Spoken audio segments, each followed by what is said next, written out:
코로나19가 조금 많이 잦아든 것 같긴 합니다. 왜냐하면 마스크를 쓰고 계시는 분이 한 분도 안 계시네요. 다 건강하셔서 그러신지. 하지만 많이 좀 진정이 되어 가고 있는 것 같습니다. 우리나라 안에서는. 근데 또 전 세계적으로는 여전히 많이 확산이 되고 있어서 또 더 관심과 또 기도가 필요한 것 같습니다. 혹시 우리 어르신들 아이돌이라는 말 아십니까? 아이돌? 아이들 말고요. 아이들 말고 아이돌입니다. 누구를 아이돌이라고 하죠? 잘 모르시죠? 예. 아이돌이라고 하는 불리는 사람들이 있습니다. 무슨냐면 방송에 나오는 친구들 중에 한 10대 혹은 20대까지 노래하는 친구들이 주로 이제 아이돌이라고 불려지는데요. 잘생기고 아주 예쁘고 그리고 노래도 잘하고 춤도 잘 추는 젊은 10대, 20대 가수들, 걸그룹 혹은 보이그룹 가수들을 아이돌이라고 부릅니다. 근데 이 아이돌이 무슨 뜻인지 아십니까? 아이돌이 영어 그대로 그냥 번역을 직역을 하면 우상이라는 뜻입니다. 우상. 아마 우리나라에 이 아이돌 가수라고 불려지는 가수들이 굉장히 많은데 1990년대 후반에 H.O.T라는 그룹이 가장 1세대 아이돌이라고 하고요. 그때 이후로 2018년도까지 우리나라에 등록된 걸그룹, 그러니까 여자들 그룹의 아이돌 그룹이 253개입니다. 보이그룹까지 합치면 300개가 넘겠죠. 엄청나게 많습니다. 그리고 방송에 나오는 대부분의 가수들, 그들이 이제 가수만이 아니라 이렇게 드라마에도 많이 나오고 방송에 많이 나오는데, 그들 다 아이돌로 불려집니다. 우리는 그래서 TV를 틀면 항상 아이돌을 봅니다. 근데 아이돌이 뭐라고요? 우상. 그 단어를 하면 우리가 살고 있는 시대는 어쩔 수 없는 우상이 가득한 시대. 문화적으로 그렇습니다. 우리가 생각하는 우상하고 성경이 말하고 있는 우상하고 좀 다르긴 하지만, 고대의 우상은 어떤 신상이나 자연 만물 우상이라고 했는데 그것과 좀 다르긴 하지만 우상이라는 단어가 아주 그냥 일상화되어 있는 시대를 우리는 살고 있습니다. 그래서 우리나라의 어떤 방송을 아이돌 공화국 이렇게 불리기도 합니다. 근데 이제 우상하면 또 교회 안에서 혹은 사회적으로 이렇게 언급되는 사건들이 몇 가지 있습니다. 뭐냐 20세기 후반부터 있었던 일인데 단군 신상 아시죠? 단군상을 아주 신앙에 열심히 있는 분들이 종종 훼손하는 이야기들이 종종 나옵니다. 최근에는 많이 안 나오지만 예전에는 90년대 말에 그런 일들이 자주 있었습니다.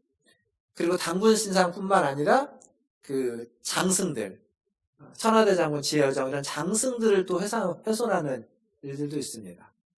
그리고 또는 불교에 가서 절에 가서 대웅전에 들어가서 불상 앞에서 이렇게 통성기도하면서 불상이 무너지기를 또 기도하는 이런 모습들이 촬영되기도 하고 그런 것들이 이제 언론에 나오기도 합니다. 그들의 신앙의 열심이나 열정을 탓할 수는 없습니다. 탓할 수는 없지만 그게 그렇게 좋지 않은 모습으로 비춰지고 있다는 겁니다.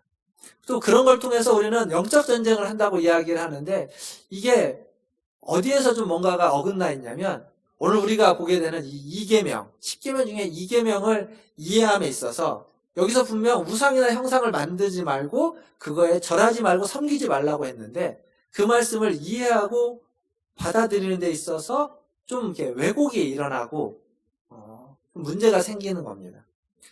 신앙의 본질을 추구하는 것, 신앙의 근본적인 것들을 찾아가고 추구하는 것과 근본주의자가 되는 건 다른 얘기입니다.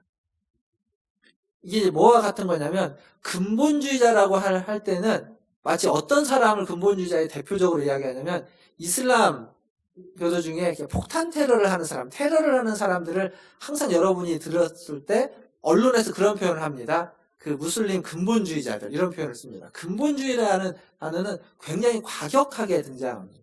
그리고 근본주의는 원래 종교나 사상이 가지고 있는 본질을 왜곡해서 나타나는 겁니다. 그러니까 신앙의 본질을 추구하는 것과 근본주의자가 되는 건 다른 얘기입니다. 오늘은 이 2계명의 말씀을 통해서 신앙의 본질이 무엇인지 근본주의자가 되는 것이 아니라 신앙의 본질이 무엇인지를 좀 같이 살펴보려고 합니다. 10계명의 2계명, 두 번째 계명은 이 첫 번째 계명, 지난주에 말씀드렸던 첫 번째 계명과 굉장히 밀접하게 연관되어 있습니다. 첫 번째 계명이 뭐였죠? 그렇죠. 너는 나 외에는 다른 신을 내게 두지 말라. 이 내게라는 말이 나를 위해서, 너를 위해서라는 표현이라고 했습니다. 그래서 첫 번째 계명은 뭐냐면 나를 위해서 다른 신을 두지 말라는 겁니다. 다른 신을 섬기지 말라는 게 첫 번째입니다. 두 번째는 뭐냐면 두 번째도 똑같습니다. 오늘 우리가 읽었던 말씀에 보면 나를 위해서, 너를 위해서 형상으로 된 우상을 만들지 말아라 라는 얘기입니다. 두 개가 비슷한데 약간의 차이가 있습니다. 둘 다 공통된 건 우리 자신을 위해서라는 게 공통되어 있고 1계명은 다른 신을 두지 말라고 했고 2계명은 형상으로 된 우상을 만들거나 절하거나 섬기지 말라라고 되어 있습니다. 1계명은 보이지 않는 신에 대해서 우상에 대해서 초점이 맞춰져 있다면 2계명은 보이는 형상으로 된 우상에 초점이 맞춰져 있습니다. 그래서 이 형상이라는 게 굉장히 중요하게 되는 거죠. 그렇다면 사람들은 왜 신을, 왜 우상을 형상으로 만드는 걸까요? 이 우상과 형상이라는 말이 같은 것이면서도 좀 다른 건데 뭐냐면 우상은 안 보일 수 있습니다. 그런데 형상은 보이는 겁니다. 왜 그게 보이는 걸로 만들까요? 여러분들 그 주보에 보시면 제가 왜 우상을 형상으로 만드는가라고 하는 말씀 노트에다가 이 영어식 한글로 적어놨지만 영어 표현을 두 개 적어놨습니다. 로컬리제이션이라는 표현과 매니플레이션이라는 단어를 적어놨는데 이건 그 서강대 철학과 교수로 계시다가 지금 할빈신학교 교수로 가신 그 강영환 교수님이 하신 말씀입니다. 이게 무슨 의미냐면 제가 간단하게 설명하면 압니다. 뭐 이 단어는 몰라도 무슨 얘기인지 아는데 자, 신을 섬기죠. 신은 눈에 보이나요? 안 보이나요? 안 보이죠. 그럼 신이 어디 있는지 알 수 있습니까? 없습니까? 모릅니다. 모르기 때문에 사람은 그 신을 형상으로, 보이는 형상으로 만드는 겁니다. 이런 형상으로 만들어서 그 신을 어딘가에다 갖다가 둡니다. 갖다가 두는 이유는 뭐죠? 갖다가 둠으로써 신이 거기 있다는 걸 아는 겁니다. 형상으로 만들었기 때문에. 여기에 신이 있으니까 그 신을 섬기고 그 신 앞에 나와서 기도하고 신을 예배하기에 어디를 가야 될지를 아는 거죠. 이게 로컬리제이션입니다. 신을 형상으로 만들어서 어디 한 군데다가 고정시켜 두는 겁니다. 고정시켜둬서 그 고정된 장소에 와서 제사하고 예배드리고 섬기는 겁니다. 만약에 신이 어디 있는지 모르면 어디 가서 신에게 기도해야 될지, 어디 가서 신에게 제사해야 될지, 어디 가서 신을 예배해야 될지 모르는 겁니다. 그러면 신을 섬기기가 어렵죠. 이 어려운 걸 편하게 쉽게 하기 위해서 신을 형상으로 만들어가지고 한 군데다 갖다 놓는 겁니다. 이게 로컬리제이션이라는 의미라면 매니플레이션은 뭐냐면 영어 단어대로 하면 그건 조종한다는 겁니다. 조종. 자, 여기에다가 신을 이렇게 하나의 형상으로 만들어 놨습니다. 그리고 이것을 여기에다 딱 뒀는데 나한테 어떤 필요가 있는데 이게 여기가 아니라 이쪽으로 가면 좋을 것 같습니다. 그러면 이렇게 내 마음에 따라서 내가 이동시킬 수 있죠. 조종할 수 있습니다. 여기가 아니라 이걸 집에다가 갖다 놓으면 좋을 것 같습니다. 그러면 들고 가서 우리 집에다 갖다가 놓는 겁니다. 즉 무슨 얘기냐면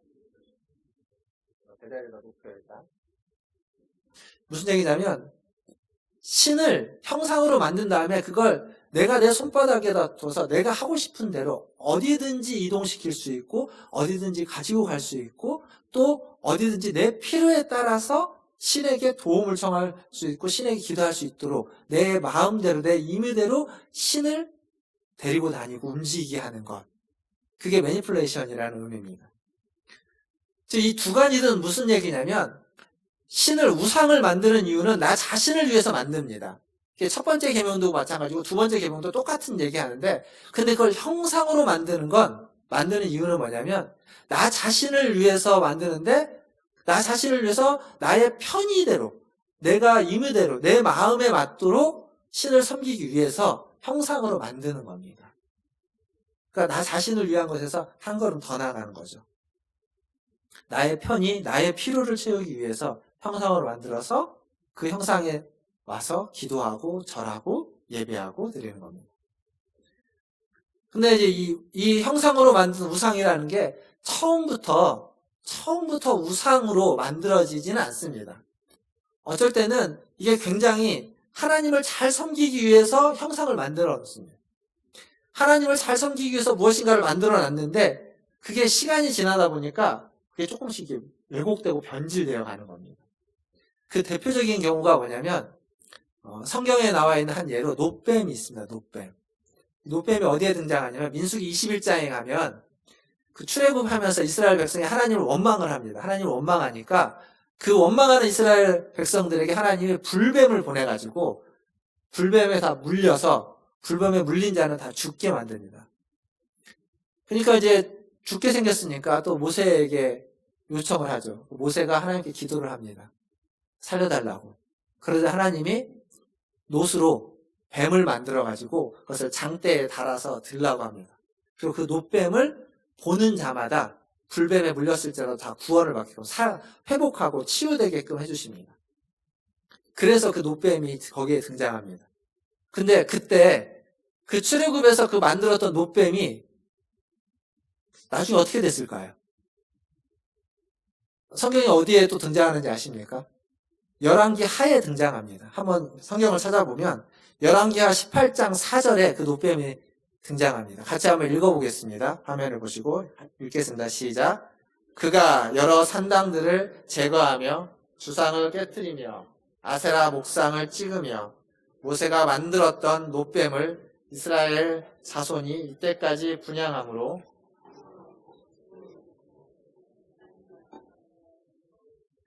여기 놋뱀이 등장하죠. 분명히 모세가 만들었던 놋뱀입니다.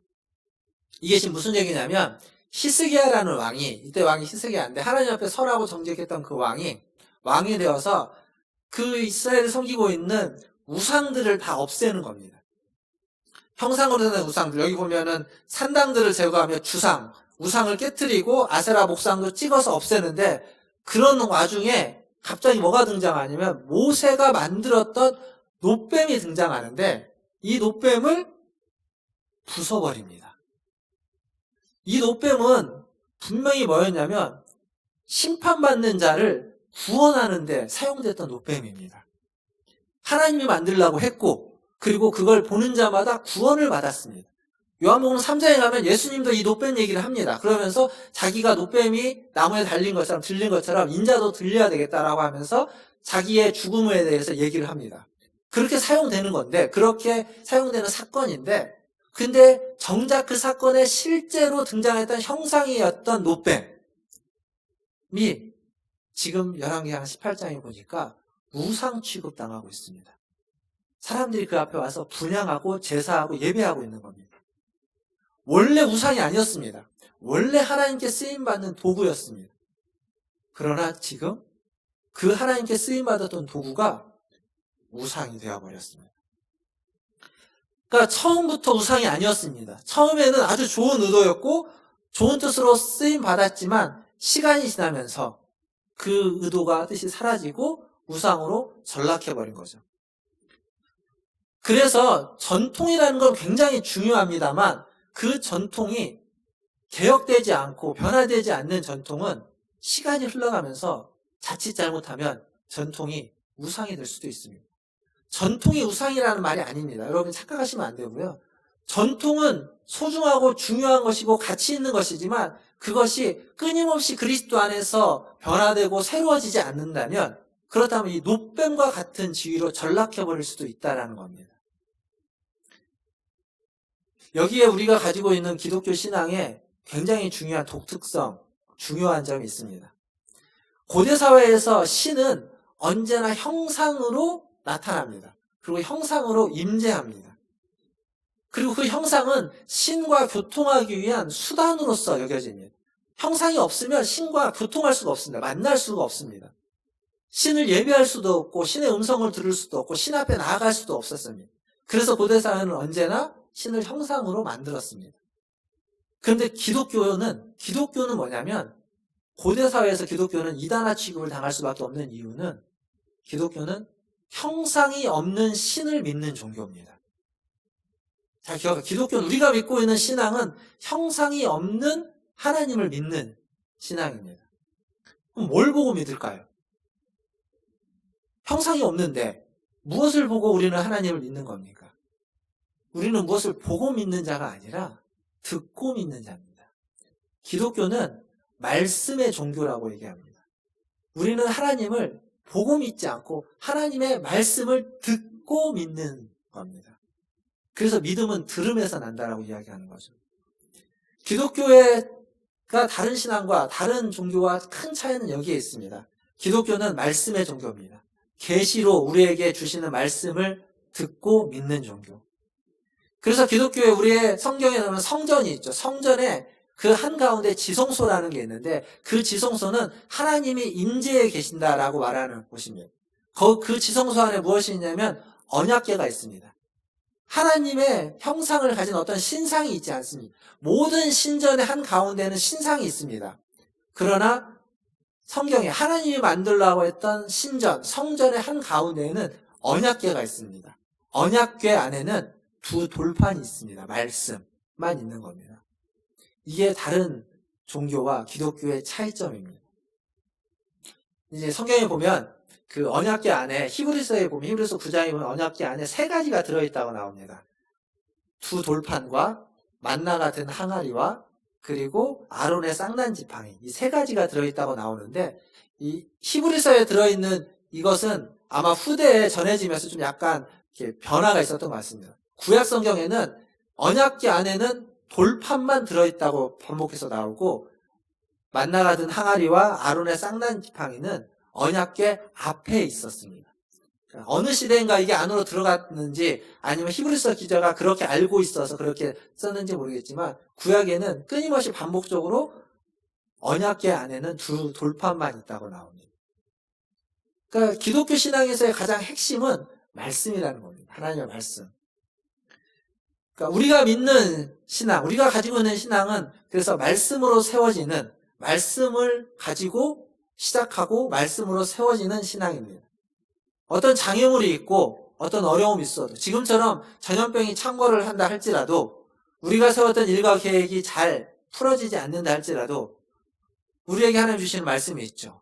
모든 것이 합력해서 선을 이룰 것이다 라고 하는 로마서 8장에는 이 말씀을 가지고 이 말씀을 믿고 이 말씀을 신뢰하고 신앙을 유지하는 겁니다.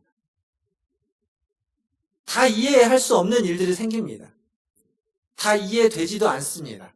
그렇지만 하나님의 말씀이 있기에 그 말씀을 붙잡고 이해되지 않는 일을 행하고 이해할 수 없는, 받아들일 수 없는 어떠한 상황과 순간을 견뎌내고 극복해 가는 겁니다. 살아가면서 이런 일들이 있겠죠. 그런 일들이 있을 때 하나님의 말씀을 붙잡고 그 말씀을 믿음으로 이겨내고 견뎌내고 승리하시는 저와 여러분 되기를 주님의 이름으로 축원합니다. 우상이라는 건, 형상으로 만든 우상이라는 건 그래서 뭐냐면 말씀의 종교였던 기독교를 형상의 종교로 바꿔버리는 겁니다. 기독교는 말씀의 종교입니다. 형상의 종교가 아닙니다. 그런데 이 이계명서에는 형상으로 만든 우상이라고 하는 이것은 말씀의 종교를 형상의 종교로 바꿔버리는 겁니다.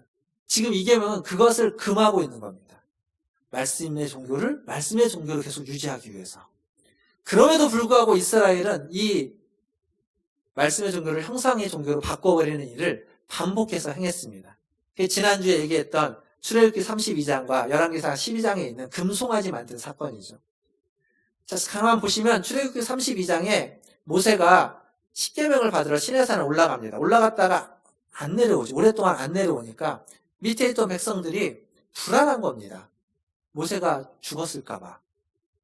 불안하니까 아론을 찾아와서 그렇게 얘기하는 거죠. 우리를 위해서 우리를 인도할 신을 만들어 달라고. 그러니까 아론이 그 얘기를 듣고 그러면 너희가 가지고 있는 금을 다 갖고 오라고 하니까 금을 다 냅니다. 금을 다 내서 그 금으로 송아지상을 만듭니다. 그리고 아론이 뭐라고 말하냐면 이것은 너희를 출애굽시킨 애굽에서 인도하여 낸 신이다 라고 합니다. 그리고 거기에 덧붙여 한 가지 얘기를 더 하죠. 내일은 여호와의 절일이니 하나님 앞에서 여호와 앞에서 기뻐하고 즐거워하라고 하면서 그 다음날 제사를 드리게끔 하고 그리고 거기서 뛰어놀면서 기쁨의 제사를 드리게 합니다. 즉 대제사장이었던 아론, 지금 아론이 대제사장 된 게 얼마 안 됐습니다. 대제사장인 아론이 지금 하나님 앞에서 송아지를 만들고 그 송아지를 하나님이라고 명명하면서 이스라엘 모든 백성이 자기들을 위하여 신을 만들려고 했던 그것을 만들어줘 버립니다. 그게 출애굽기 32장의 내용입니다. 열왕기상 12장에 있는 여로보암이 만든 금송아지 2마리도 마찬가지입니다. 이스라엘 백성이 절기만 되면 다 예루살렘으로 내려가니까 예루살렘으로 못 내려가게 하기 위해서 그래서 단과 베델에 금송아지를 만들어 놓고 거기 가서 하는 모든 것들을 여기서 해도 된다 라고 하면서 절기 때마다 단과 베델에서 절기를 지키게 하는 겁니다. 자신의 정치적인 목적 때문에 그랬겠죠. 어찌되었든 그렇게 함으로써 그들은 하나님을 형상인 금송아지 형상으로 대치해버렸습니다. 바꾸어버렸습니다. 그들은 그것을 다른 우상이라고 말한 적이 없습니다. 여호와라고 이야기했습니다. 여기 한 가지 사건을 또 더 추가하면 사사기 17장 18장에 가면 미가라는 사람에 대한 이야기가 나옵니다. 나중에 여러분이 한번 읽어보시면 되게 재밌는 얘기인데 그냥 간단히 설명하면 이겁니다. 미가의 어머니가 있었습니다. 어머니. 미가의 어머니가 은 1100냥을 가지고 있었는데 그 은 1100냥이면 굉장히 많은 돈입니다. 그 은 1100냥을 잃어버립니다. 누군가 훔쳐가죠. 근데 훔쳐가거나 잃어버린 다음에 도둑질 당한 다음에 그 어머니가 저주를 합니다. 그걸 훔쳐간 사람은 저주받을 거라고 저주를 얘기합니다. 근데 그 저주의 얘기를 누가 듣냐면 미가가 듣습니다. 그리고 어떻게 해야 되냐면 그 미가가 가져간 1100냥을 도로 어머니에게 갖다 줍니다. 누가 훔쳐갔죠? 미가가 훔쳐간 겁니다. 아들이 어머니 돈을 훔쳐간 거예요. 도로 갖다 주자 그 다음에 황당한 일이 생기는 겁니다. 무슨 일이 생기냐면 그 어머니가 그 은 1100냥을 도로 미가한테 줍니다. 뭐라고 하면서 주냐면 자기가 지금 저주했잖아요. 훔쳐간 사람에 대해서 저주했는데 그 저주를 누가 받게 생겼냐면 아들이 받게 생긴 겁니다. 그래서 사사기 17장 3절에 보면 그 하나님께 이 돈을 하나님께 바쳐서 하나님께 드림으로 그 저주를 면해보고자 하나님께 드리고 그 드린 걸 가지고 은신상을 만듭니다. 그걸 하라고 미가에게 주는 겁니다. 미가는 그걸 받아서 그 은으로 신상을 만듭니다. 여기서 우리가 알아야 되는 건 뭐냐면 지금 그 어머니는 여호와께 하나님께 은을 바쳤습니다. 그런데 그 여호와께 바쳐진 은이 신상이 되어버렸습니다. 신상과 하나님께 드린 것과 같은 선상에서 이야기되고 있습니다. 그 뒤에 이제 미가는 그 신상을 가지고 자기의 집에다가 갖다 놓고 그리고 에봇과 그리고 드라빔이라는 또 다른 신상을 집에다 모셔놓고 그리고 뭐라고 말하냐면 이걸 거기다가 제사장을 하나 세우죠. 제사장을 세우고 그 제사장을 자기 아들이었다가 레위인으로 바꿉니다. 이런 여러 과정들을 거치면서 마지막에 이렇게 말합니다. 이렇게까지 했으니 이제 여호와께서 이제 하나님께서 자기에게 복을 주실 것이다 라고 미가가 이야기합니다. 이 모든 게 복을 받기 위해서 이루어진 일입니다. 앞에서 이야기한 것처럼 나를 위해서 한 일이죠. 여기에서 미가의 어머니도 그리고 레위인이었던 그 제사장도 어느 누구도 다른 우상을 언급하지 않습니다. 보통 신상이 그들 앞에 있는데 드라빔도 있고 또 은으로 만든 신상도 있지만 그들은 그것을 다 여호와라고 생각하고 믿었다라는 사실입니다. 제사를 지냈다라는 사실입니다. 분명 그들은 여호와를 섬긴다고 생각하고 했습니다. 그러나 우리는 알죠. 그게 하나님을 섬기는 게 아니라 그것이 우상 숭배였다는 것을 우리는 얘기합니다. 근데 정작 본인들은 몰랐습니다. 왜 몰랐을까요? 그들의 눈과 그들의 영혼이 그들의 욕심과 욕망, 복을 받기 위한 욕심과 욕망에 가려졌기 때문입니다. 자신들을 위해서 저주받지 않기 위해서 복을 받기 위해서 눈과 영혼이 가려져서 신상을 만들고도 그것을 하나님이라고 뭐에 씌워서 보이는 거죠. 그렇게 생각한 겁니다. 경건한 대제사장도 그랬고 이스라엘의 왕도 그랬습니다. 그리고 1100냥이나 은 1100냥이라는 엄청난 헌금을 하는 그 헌신자도 똑같았습니다. 분명히 그들에게는 성전도 있었고 제사도 있었고 모든 의식들이 다 존재했지만 그들의 예배는 하나님을 섬기는 예배가 아니라 우상 숭배였습니다. 이게 우리에게 굉장한 도전이고 굉장한 위기입니다. 어느 누구도, 저를 포함해서 어느 누구도 우리가 드리고 있는 예배를 우상 숭배다라고 이야기하고 싶은 사람은 아무도 없습니다. 그리고 이 예배를 인도하고 있는 사람이 우상 숭배를 조장하고 우상 숭배를 권면하고 있는 사람이라고 얘기하고 싶지 않습니다. 그건 당장 저에 해당되는 내용이기 때문에 그렇습니다. 그렇지만 이 우상 숭배, 성경이 이야기하고 있는 우상 숭배는 분명히 이 일이 그냥 옛날에 한 번 있었던 일이 아니라 반복적으로 일어나고 있습니다. 그게 성경에서 말해주고 있는 역사이고 기독교의 역사 안에서 반복되는 일입니다. 그리고 그건 지금도 반복되고 있는 일 같습니다. 그래서 우리는 경각심을 가져야 됩니다. 매주 우리가 하나님 앞에 와서 예배를 드리는 것이 혹시 이 자리에 하나님이 계신다고 믿고 이 자리에 하나님이 계시기에 이 자리에만 하나님이 계시기에 이 자리에 빠지지 않고 매 주일을 지켜야만 복을 받는다고 생각하면서 찾아오고 있다면 그러면 우리는 지금 앞에서 제가 이야기했던 하나님을 형상으로 만들고 여기에다가 고정시켜 놓고 그분을 와서 제사를 드리는 형상으로 만들어서 우상을 숭배하는 것과 차이가 없어 버릴 수도 있습니다. 이게 우리에게 위기이고 도전입니다. 기억할 건 이겁니다. 제가 이렇게 무거운 얘기를 했지만 우리가 기억할 건 뭐냐면 지금 성경이 이야기하고 있는 우상에 대해서 형상으로 만든 우상에 대해서 이야기할 때 그것은 다른 종교, 불교의 불상이거나 이슬람의 어떤 종교이거나 힌두의 어떤 종교들을 대상으로 하고 있지 않다라는 겁니다. 그들의 문제가 아니라 우리가 문제인 겁니다. 성경이 가장 가증스럽게 여기는 것은 다른 종교의 신상들이 아니라 하나님을 금송아지로 만든 것을 가장 가증스럽게 여기고 그 하나님을 금송아지로 만들어 놓고 그 앞에 와서 하나님 앞에서 제사한다고 하는 모든 제사의 행위들이 가장 가증스러운 일이다라고 성경은 말해주고 있습니다. 우리가 회복해야 되는 건 하나님을 자꾸 어떤 형상으로 만들고 어떤 장소에 만들고 여기에만 하나님이 계시고 거기에 가야만 은혜를 받을 수 있다라고 하는 생각을 버리고 우리는 무엇을 회복해야 되냐면 하나님의 음성을 듣는 것, 하나님의 말씀을 듣는 것, 그것을 회복해야만 하는 겁니다. 하나님은 말씀으로 계시하시고 말씀으로 인도하시고 말씀으로 우리와 함께 하시는 분이기 때문에 그렇습니다. 모든 형상들은 다 제거되어야만 하고 말씀의 종교, 말씀으로서 하나님을 믿고 따르는 신앙이 우리에게 회복되어야만 하는 겁니다. 그게 우리에게 필요합니다.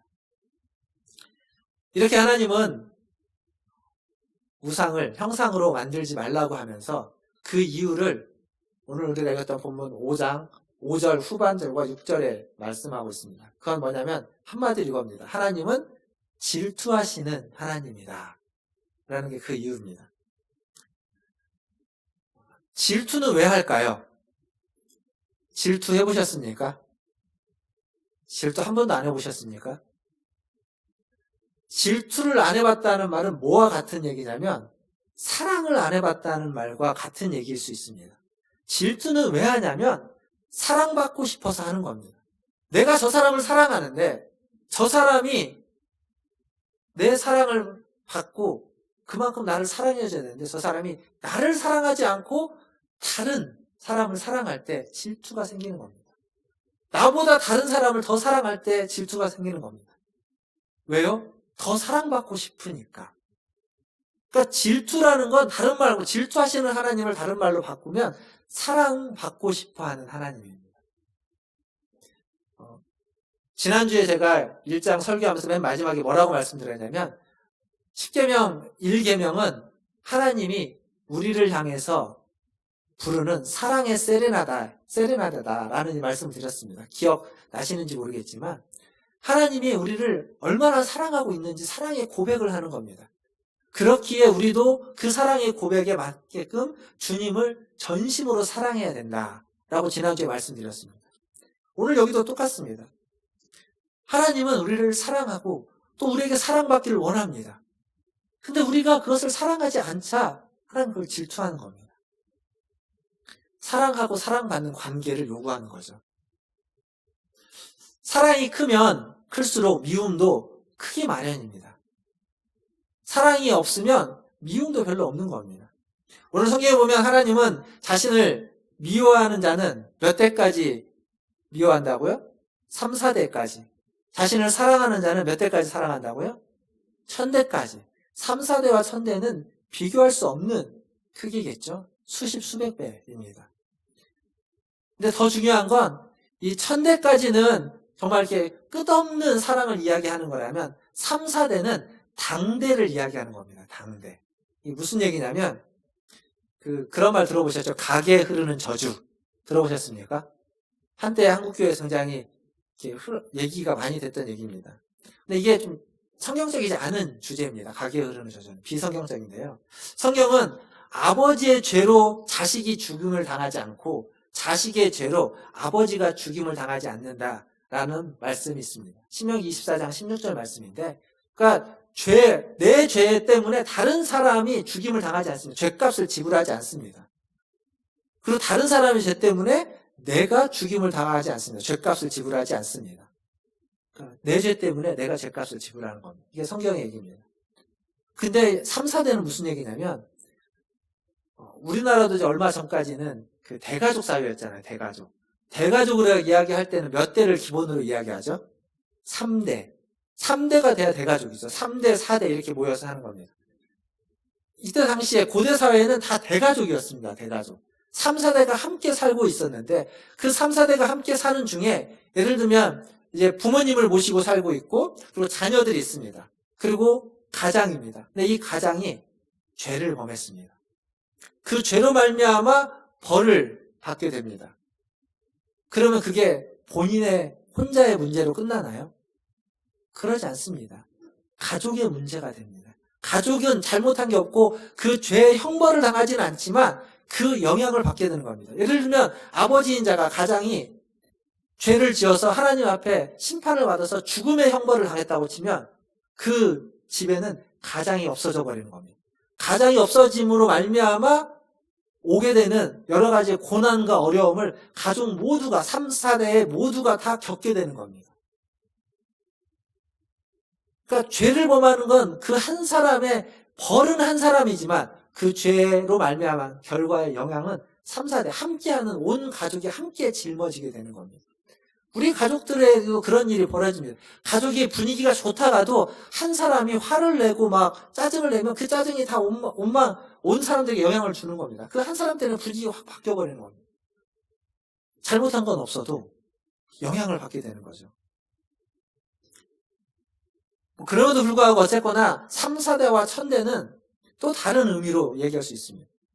하나님이 벌을 주는 것은 3, 4대까지고 하나님이 은혜를 주는 건 1000대까지다.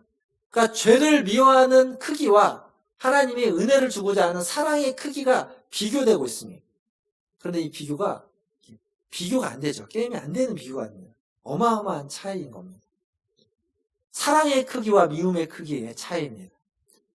하나님이 죄를 미워하기는 하지만 죄인을 얼마나 사랑해 주시는지를 이 숫자로 아주 극명하게 보여주고 있다는 겁니다.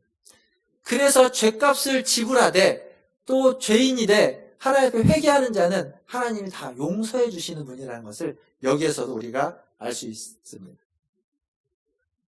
이와 죄를 짓는 자에게는 하나님을 미워하는 자에게는 3, 4대까지 하나님을 사랑하고 계명을 지키는 자에게는 1000대까지 하나님이 우리를 얼마만큼 사랑해 주시는지 사랑의 천명이기도 하는 겁니다.